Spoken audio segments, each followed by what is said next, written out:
Et Vinicius, comment t'as pu te faire avoir aussi bêtement? Là, la deuxième mi-temps est partie dans tous les sens. Déjà, Vinicius qui se prend un carton rouge tout seul, alors que c'est le gardien qui l'a provoqué en premier. J'ai jamais compris cette règle qui récompense les provocateurs. Au final, il faut toujours provoquer en premier. Le gardien vient lui taper dans le dos et Vinicius étant quelqu'un de très impulsif, bien évidemment qu'il tombe dans le piège. Et au final, il se retrouve à prendre le carton rouge tout seul dans un moment aussi important. On est mené 1-0. Heureusement que Jude Bellingham et Modric, voilà, nous ont sauvés à la fin. Et franchement, imaginez que ça c'est en Ligue des Champions. Vinicius, il va falloir te calmer. Arrête de tomber dans des pièges comme ça. J'avais l'impression de voir un débutant sur le terrain, il est trop impulsif. Et ça commence à nous poser de réels problèmes. Et ce fou, il se prend un carton rouge au lieu de rentrer dans le vestiaire tranquillement. Non, il voulait se battre avec l'arbitre. Mais Vinicius, vraiment, qu'est-ce que t'as dans la tête? C'est vraiment un Camerounais, lui. Heureusement que Rudiger était là pour le calmer. Sinon, elle allait goumer l'arbitre. On sait pas comment l'arbitre allait être à la fin du match. 10 contre 11, moi, je commençais à perdre espoir, mais je me suis rappelé que c'était le Real Madrid. À tout moment, on se réveille. Et c'est là, l'ancien, il rentre et il rétablit tout. Le gars, il est rentré, même pas 10 minutes, il met un but dedans. Bien évidemment, Jude Bellingham qui t'a sorti un match monstrueux aujourd'hui, malgré le pénalty raté. Le gars, il vient, il profite de l'erreur, voilà, de Valence pour mettre le deuxième but. Franchement, quel match il a sorti aujourd'hui. C'est dommage qu'il ait raté ce pénalty-là. C'était le seul joueur parmi les joueurs en attaque aujourd'hui qui était au rendez-vous. Franchement, Vinicius, Kylian Mbappé, Rodrigo, ils étaient très moyens aujourd'hui. Les gars, je vous en supplie, je veux vous entendre encore. Je veux vous entendre encore le défendre.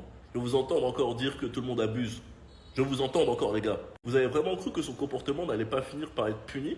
Si c'est pas les arbitres qui l'insultent, bah c'est lui qui vient donner des coups au visage du gardien. Même s'il a pas tort à 100% parce qu'on l'attrape par derrière, tu peux pas venir te comporter comme ça et en plus d'avoir tort, d'avoir merdé, d'avoir fait faute, tu viens insulter tout le monde.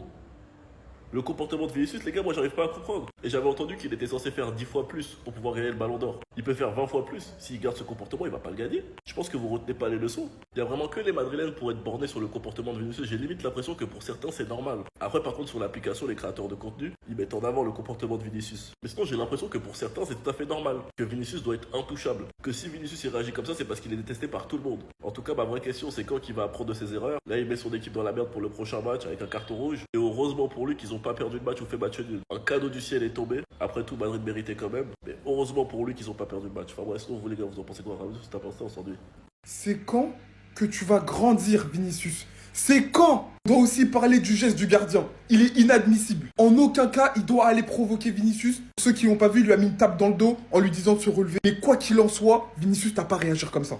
Tu leur donnes raison. Tu leur donnes raison. Ils ont trouvé une seule raison pour pas te donner le ballon d'or. Une seule. Et toi, premier match de l'année 2025, tu recommences. Soi-disant, on disait que t'étais pas fair play. Mais regarde maintenant. Dans ton texte, t'as dit, tu dois en faire 10 fois plus que les autres. Et là, première provocation, tu tombes dedans, tu vas mettre une droite. De plus, après la décision de l'arbitre, tu veux aller le bastonner.